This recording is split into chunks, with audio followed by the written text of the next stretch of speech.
Hello friends, welcome to Meghashree's kitchen. ಇವತ್ತಿನ video ಮೂಲಕ ತುಂಬಾ ಸುಲಭವಾಗಿ ಟೊಮೊಟೊ ಬಾತ್ ಯಾವ ರೀತಿ ಮಾಡೋದು ಅಂತಂದ್ಬಿಟ್ಟು ತೋರಿಸ್ಕೊಡ್ತಾ ಇದ್ದೀನಿ. ಈ ವಿಧಾನದಲ್ಲಿ ಈ ರೀತಿಯಾಗಿ ಟೊಮೊಟೊ ಬಾತ್ನ ಒಂದು ಸಲ ಟ್ರೈ ಮಾಡಿ ನೋಡಿ. ತುಂಬಾ ಟೇಸ್ಟಿಯಾಗಿ ಬರುತ್ತೆ. ಮನೆಯಲ್ಲೂ ಅಷ್ಟೇ ಎಲ್ಲರೂ ತುಂಬಾ ಇಷ್ಟಪಟ್ಟು ತಿಂತಾರೆ. ಅಷ್ಟೊಂದು ರುಚಿಯಾಗಿರುತ್ತೆ. ಜೊತೆಗೆ ಈ ಟೊಮೊಟೊ ಬಾತ್ ಬಂದು ಯಾವಾಗಲೂ ನಾವು ಮನೆಯಲ್ಲಿ ಮಾಡ್ತೀರಲ್ವ, ಸೊ ಆ ರೀತಿಯಾಗಿರೋದಿಲ್ಲ, ಸ್ವಲ್ಪ ಡಿಫ್ರೆಂಟಾಗಿ ತೋರಿಸ್ಕೊಡ್ತಾ ಇದ್ದೀನಿ. ತುಂಬಾ ಟೇಸ್ಟಿಯಾಗೂ ಸಹ ಬರುತ್ತೆ. ಸೊ ಬನ್ನಿ ಇವಾಗ ಯಾವ ರೀತಿ ಮಾಡೋದು ಅಂತಂದ್ಬಿಟ್ಟು ನೋಡೋಣ.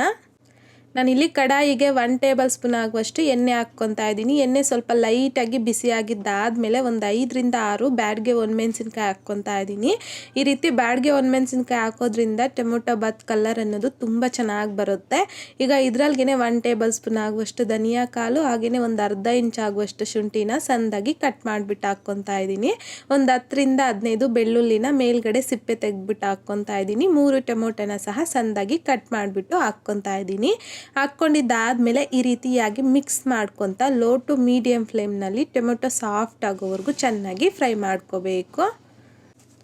ನೋಡಿ, ಈ ರೀತಿಯಾಗಿ ಟೊಮೆಟೊ ಪೂರ್ತಿಯಾಗಿ ಸಾಫ್ಟ್ ಆಗಿದ್ದಾದಮೇಲೆ ಫ್ಲೇಮ್ನ ಆಫ್ ಮಾಡಿಕೊಂಡು ಇದರಲ್ಲಿಗೆ 1 ಟೇಬಲ್ ಸ್ಪೂನ್ ಆಗುವಷ್ಟು ಹಸಿ ಕೊಬ್ಬರಿನ ಸಣ್ಣದಾಗಿ ಕಟ್ ಮಾಡಿಬಿಟ್ಟು ಹಾಕ್ಕೊತಾ ಇದ್ದೀನಿ. ಹಾಕ್ಕೊಂಡಿದ್ದಾದಮೇಲೆ ಒಂದ್ಸಲ ನೀಟಾಗಿ ಮಿಕ್ಸ್ ಮಾಡಿಕೊಂಡು ಇದು ಪೂರ್ತಿಯಾಗಿ ತಣ್ಣಗಾಗಬಿಡಬೇಕು. ತಣ್ಣಗಾಗಿದ್ದಾದಮೇಲೆ ಒಂದು ಮಿಕ್ಸಿ ಜಾರಲ್ಲಿಗೆ ತಗೊಂಡು ಸ್ಮೂತಾಗಿ ಪೇಸ್ಟ್ ಮಾಡಿ ಪಕ್ಕಕ್ಕೆ ಇಟ್ಕೊಳ್ಳಿ. ಈಗ ನಾನಿಲ್ಲಿ ಕಡಾಯಿಗೆ 1-2 ಟೇಬಲ್ ಸ್ಪೂನ್ ಆಗುವಷ್ಟು ಎಣ್ಣೆ ಹಾಕ್ಕೊತಾ ಇದ್ದೀನಿ. ಎಣ್ಣೆ ಬಿಸಿ ಆಗಿದ್ದಾದಮೇಲೆ 1 ಇಂಚ್ ಆಗುವಷ್ಟು ಚಕ್ಕೆ, ಒಂದು 4 ರಿಂದ 5 ಲವಂಗ, 3 ಏಲಕ್ಕಿ ಹಾಕ್ಕೊತಾ ಇದ್ದೀನಿ. ಸೊ ಹಾಗೆಯೇ ಒಂದು ದೊಡ್ಡ ಸೈಜಲ್ಲಿರುವಂಥ ಈರುಳ್ಳಿನ ಸಹ ಸಣ್ಣದಾಗಿ ಈ ರೀತಿ ಉದ್ದವಾಗಿ ಕಟ್ ಮಾಡಿಬಿಟ್ಟು ಹಾಕ್ಕೊತಾ ಇದ್ದೀನಿ. ಹಾಕ್ಕೊಂಡಿದ್ದಾದಮೇಲೆ ಇದರಲ್ಲಿಗೆ ಕರಿಬೇವನ್ನು ಸಹ ಹಾಕ್ಕೊಂಡು ಮಿಕ್ಸ್ ಮಾಡ್ಕೊತಾ ಮೀಡಿಯಂ ಫ್ಲೇಮ್ನಲ್ಲಿ 1-2 ರಿಂದ 3 ನಿಮಿಷ ಚೆನ್ನಾಗಿ ಈರುಳ್ಳಿನ ಫ್ರೈ ಮಾಡಿಕೊಂಡ್ರೆ ಸಾಕು.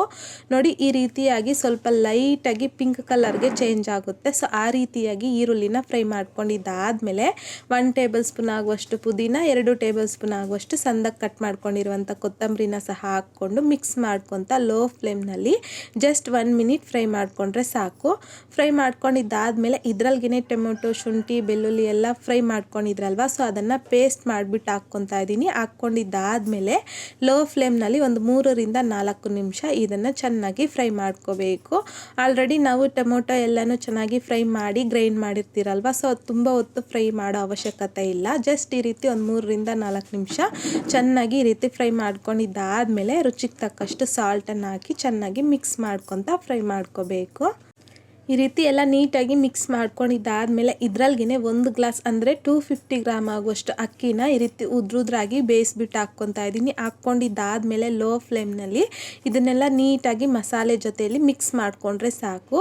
ಸೊ ಲೋ ಫ್ಲೇಮ್ನಲ್ಲೇ ಮಿಕ್ಸ್ ಮಾಡ್ಕೋಬೇಕು. ಮೀಡಿಯಂ ಫ್ಲೇಮ್ನಲ್ಲಿ, ಹೈ ಫ್ಲೇಮ್ನಲ್ಲಿ ಇಟ್ಕೊಂಡ್ರೆ ಈ ಮಸಾಲೆ ಎಲ್ಲ ಇರುತ್ತಲ್ವ, ಸೊ ಅದು ಸೀದೋಗೋ ಚಾನ್ಸ್ ಇರುತ್ತೆ. ಸೊ ಹಾಗಾಗಿ ಲೋ ಫ್ಲೇಮ್ನಲ್ಲಿ ಎಲ್ಲ ಮಿಕ್ಸ್ ಮಾಡಿಕೊಂಡ್ರೆ ಸಾಕು. ಈಗ ನೋಡಿ, ಎಲ್ಲ ನೀಟಾಗಿ ಮಿಕ್ಸ್ ಮಾಡ್ಕೊಂಡಿದ್ದಾಗಿದೆ. ಈಗ ತುಂಬಾ ರುಚಿಯಾಗಿರುವಂತಹ ಟೊಮೆಟೊ ರೈಸ್ ಬಾತ್ ರೆಡಿಯಾಗಿದೆ. ಈಗ ಫ್ಲೇಮ್ನ ಆಫ್ ಮಾಡಿಕೊಂಡು ಸರ್ವಿಂಗ್ ಪ್ಲೇಟ್ಗೆ ಸರ್ವ್ ಮಾಡ್ಕೋಬೇಕು.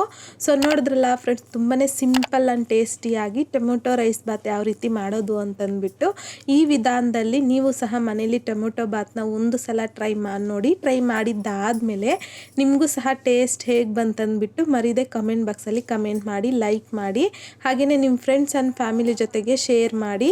ಮತ್ತಷ್ಟು ಈಸಿ ಆ್ಯಂಡ್ ಸಿಂಪಲ್ ಕ್ವಿಕ್ ರೆಸಿಪೀಸ್ಗೋಸ್ಕರ ದಯವಿಟ್ಟು ನೀವಿನ್ನೂ ನಮ್ಮ ಚಾನಲ್ನ ಸಬ್ಸ್ಕ್ರೈಬ್ ಮಾಡಿಲ್ಲ ಅಂತಂದರೆ ಸಬ್ಸ್ಕ್ರೈಬ್ ಮಾಡಿ.